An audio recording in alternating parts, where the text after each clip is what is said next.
What are the top ad platforms in 2024 for small businesses? My name is Chris Schneider and I run a marketing and advertising agency called Handshake Digital. We specialize in social media advertising, social media marketing, and email marketing for small businesses and online stores. It's 2024, you're looking to scale up your business, you want to start running some ads. There's a bunch of ad platforms that exist out there. Which one is the best one for you and your business to find results, to keep costs under control, to find the largest audience, all of those things. All of those things are crucially important to the success of an ad campaign. So let's talk about some of the options that exist out there. I'm going to list them out in no particular order, and then we can dive into a few of them with some suggestions. From my end, I have run a little over $2 million per year worth of advertising via social media ad platforms. So we do have some experience in this way. Let's talk about a couple right now. One of the big ones that everyone's probably going to reference and that we probably get the most leads for is going to be Google Ads. Is it still an option in 2024? It is still a good option in 2024. I do find that it tends to be a little bit on the expensive side from an initial buy-in for small business owners. They typically don't like the costs that go into it.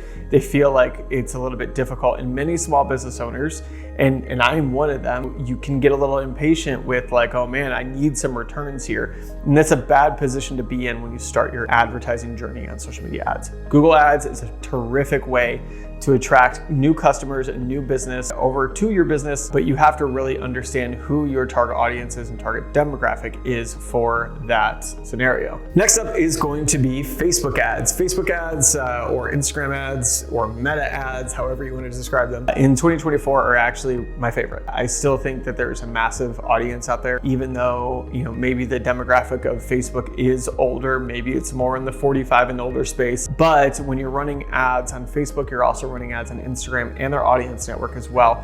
Instagram, if you're looking for people that are under 45, I would suggest going that way as a targeting option. But if you leave it up to automated, where it just kind of picks and chooses and spends money, it will find your target audience for you. And if it doesn't, you can always kind of narrow it down for the algorithm to really hone in and find those. I still find, so maybe in 2021, you saw Facebook take a bit of a back seat because TikTok ads were starting to just become massive. They were super cheap. They were getting a ton of results. They were letting businesses go viral, getting businesses thousands and hundreds of thousands of followers practically overnight. Now what has happened is it's kind of leveled back out to where like TikTok is getting more expensive.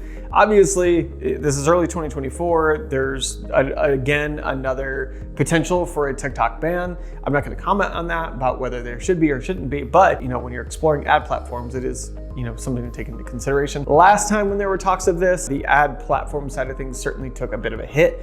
We felt like we were getting less reach than we were getting before. We felt like the costs went up as well. So that's a pretty tough place to be in. But again, we're talking about Facebook, Instagram, and their audience network. Terrific place. You can advertise on Marketplace is a placement that gets dropped out there. There's a lot of flexibility in types of ad campaigns and objectives that we highly recommend for small businesses, no matter what the small business is. Next up is going to be Twitter or X. Twitter ads are good, but here's what I will say about them. The demographic of Twitter has shifted dramatically in the last few years, so you have to make sure that your demographic is on that platform. And if it is on that platform, you need to make sure that you are pushing content that's going to stop the scroll. I view Twitter and something like TikTok very similarly, where you can just kind of get into that dead scroll of just like go, go, go, go. Well, the problem when that happens is the content all starts to blend together. So what are you doing to make your content stand out on that platform? Next up is going to be LinkedIn. I think LinkedIn is a wildly undervalued ad platform for businesses because of the fact that you can target people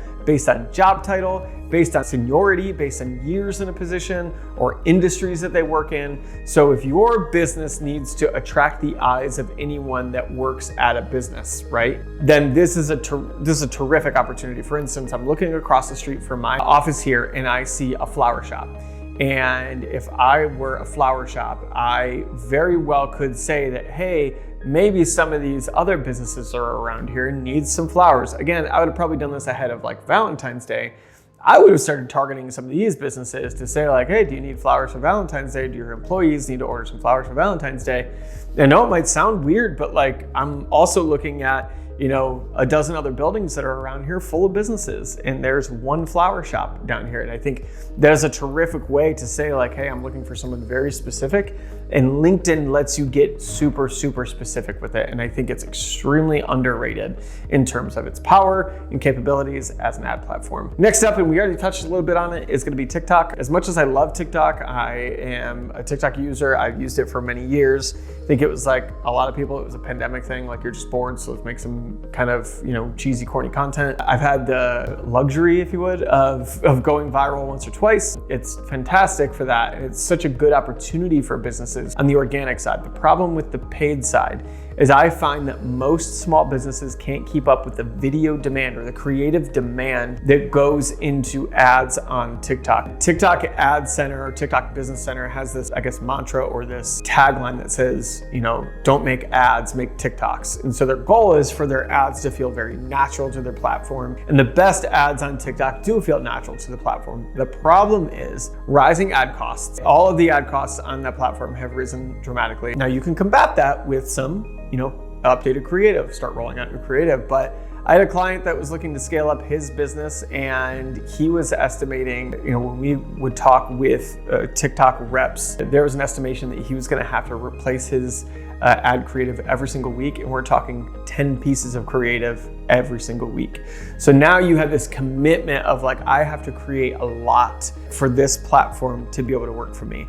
And I don't think that most small businesses can handle the effort that goes into running consistent and steady ads on that platform. I also think, again, to touch on it, if that platform does wind up getting banned in the United States, then I do think obviously you got to watch out for stuff like that because it will have an impact on your ads. I hope this helps. I hope this is informative and helps you as a small business owner make better decisions with where you want to set up your ad spend for your business and try to attract your customers and clients in that way. If you liked this sort of content, be sure to like and leave a comment down below, and follow us or subscribe to us on your favorite platform so that you can keep up to date with all things marketing and advertising.